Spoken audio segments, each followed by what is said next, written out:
What's up guys, so sekarang tuh udah malam, udah jam 10 malam. Vivi di atas.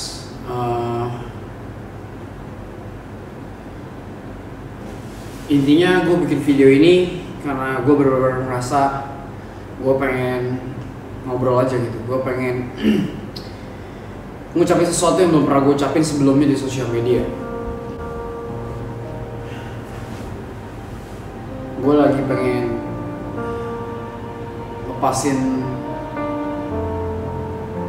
share pengalaman lah, lebih ke pengen share pengalaman dan share perasaan yang gue rasain sekarang.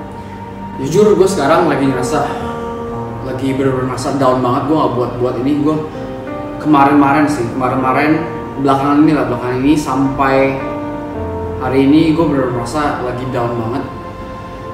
Rasanya gimana ya? Ya bukan dibilang gue patah semangat atau gimana, tapi gue sekarang lagi rasa capek banget karena memang lagi banyak banget project, lagi sibuk banget, dan gue cuma merasa kayaknya gue gitu-gitu aja gitu. Pertama, gue gak ada teman ngobrol. Kedua, gue merasa ya gue punya duit, gue punya bisnis gue, oke, sukses, cuman ya gue merasa stagnan. Maksudnya kalau orang nanya ke gue lagi seminar, kok pernah ngerasain titik jenuh gak sih? Nah, yang ini gue lagi ngerasain titik jenuh, dimana gue sampai ke belakangan itu gue mikir hampir give up. Oke lah, dibilang gue tuh setiap seminar, setiap ngomong di sosial media selalu positive thinking, tapi nggak semua orang yang memang terlihat positive thinking selalu membara-bara, selalu nggak pernah merasa titik jenuh. Pasti ada rasa titik jenuh seperti kayak yang gue rasain sekarang. Jujur aja gue lagi down, dan itu normal. Yang masalah adalah gimana cara lu nanggepin rasa yang gue rasain sekarang, atau rasa yang lagi down ini gitu. Apakah lu lempar itu ke positive stuff or jadi malah negatif? This could be us. So back to what I was saying. Could be us.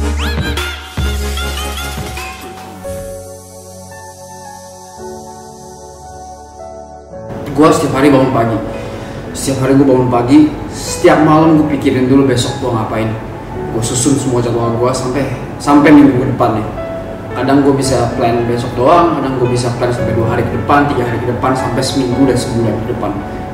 Tiap hari, setiap malam gue pikirin besok gimana cara gue bikin produktif, gimana cara gue bekerja secara produktif, apa aja yang harus gue lakuin.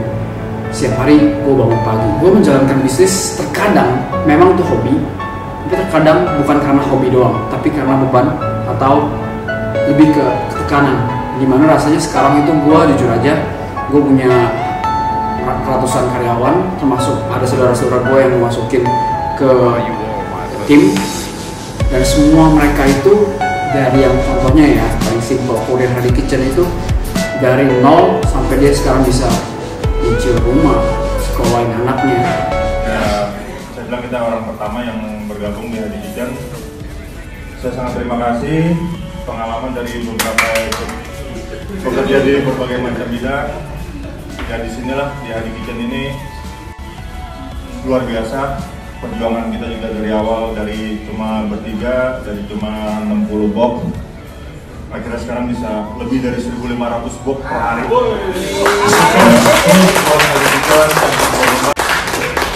Yang dari cuma Jakarta sekarang udah berkembang, ada di Tangerang, ada di Bandung, Bali, Medan, dan Surabaya. Hitungannya dari saya ke Alex dan Nenek, kebetulan saya bisa nyicil rumah. Kalau dipatahin saya belum.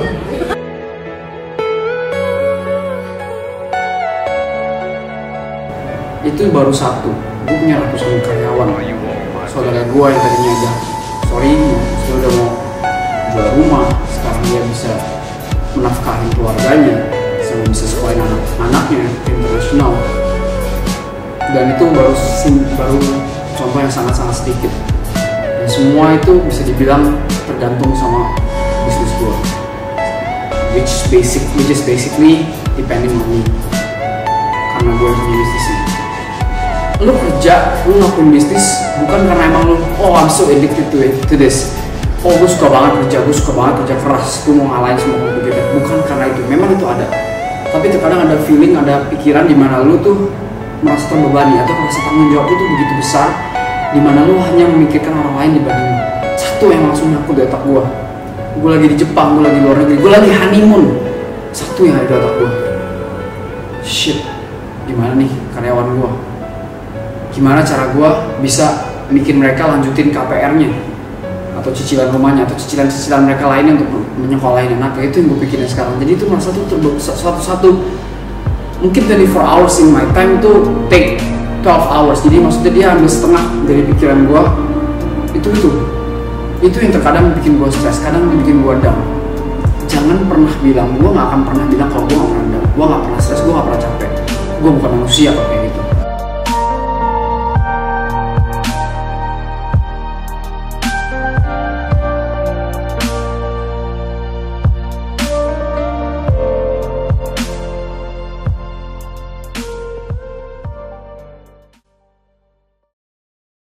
Gue coba putar waktu sebentar, gue throwback, gue pikirin apa aja sih gue lakuin, apa aja yang gue udah lakuin.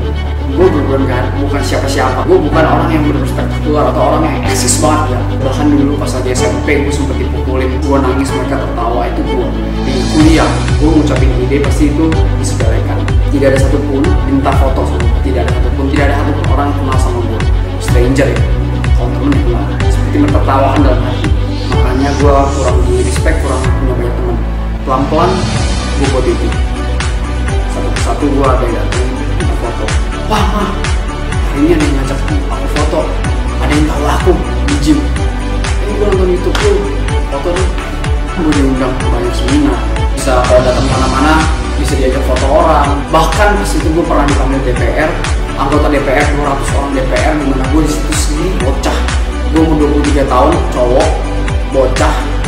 Gue dipanggil untuk event DPR yang umurnya 40-50 tahun dan mereka kelasnya tinggi semua. Gue sampai dipanggil mereka, gue kasih seminar, gue di respect sampai gue diajak foto sana sini. Mereka sampai minta nomor handphone, diajak kenalan, dapet channel untuk mau bisnis. Gue sadar bahwa gue lupa satu hal. Kenapa gue down? Kenapa gue bisa down sampai sekarang ini? Gue bisa sampai menyerah karena gue lupa satu hal. Gue lupa satu hal yang harus gue syukurin selama ini. Gue udah dikasih gift sama Tuhan, gue udah dikasih kesempatan sama Tuhan dari dulu yang 0 sampai sekarang ini. Gue udah dikasih kesempatan itu. Semua yang gue laluin itu, achievement yang gue laluin itu gue lupain semua. Gue cuma memperhatikan result gue sekarang ini yang mungkin gue stres, merasa stagnan. Gue cuma ingat itu doang. Tapi gue lupa bahwa gue sudah dari 0 sekarang sampai di sini. Gue pernah laluin ini semua. Gue dulu pertama kali bikin bisnis, gue handle ini one man show man. Gue masak sendiri, gue siapin makanan sendiri, Hadi Kitchen, gue tektokan ke kurir, gue tektokan ke customer sendiri, gue balesin admin itu bener sendiri. Jakarta, Tangerang, gue bener balesin satu handphone sendiri. Gue makan tuh jam 3 siang karena gue gak keburu. Gue pernah sampai nangis, gue pernah sampai mukul meja. Tapi sekarang ini gue punya semua tim, gue punya ratusan karyawan. Kenapa gue menyerah sekarang? Kenapa gue gak bisa mensyukuri apa yang pernah terjadi? Sekarang gue sadar, lu stres bener boleh, kita stres itu wajar, kita sedih itu wajar, kita down itu wajar. Tapi yang lu gak boleh lakuin adalah lu jangan lupa bersyukur. Jangan lupa kenapa lu mulai dari awal, apa yang bisa lu buat sampai sekarang ini. Gue dulu ada video dimana gue itu baru keluar dari karyawan dari bank, basically gue status pengangguran, gue belum ada bisnis sama sekali. Gue keluar dari bank itu, gue nggak tahu bulan depan gue makan apa, tapi gue berani bikin video kayak gini, ngotot-ngotot depan kamera kayak gini. Gue memotivasi YouTube, padahal di situ status gue nothing. Kenapa gue bisa semangat itu di waktu gue kemarin gue masih pengangguran, gue bisa semangat itu? Kenapa lu sekarang at least you are somebody now? Kalau misalkan lu merasa lu nobody sekarang, lu merasa lu bukan siapa-siapa sekarang, at least ada seseorang lain yang melihat lu sebagai orang yang di respect. Ada orang lain yang mendukung lu, melihat andai gue jadi Dennis Hadi. Ada orang lain percaya sama lu, gimana cara gue bisa jadi Dennis Hadi, tapi lu malah down.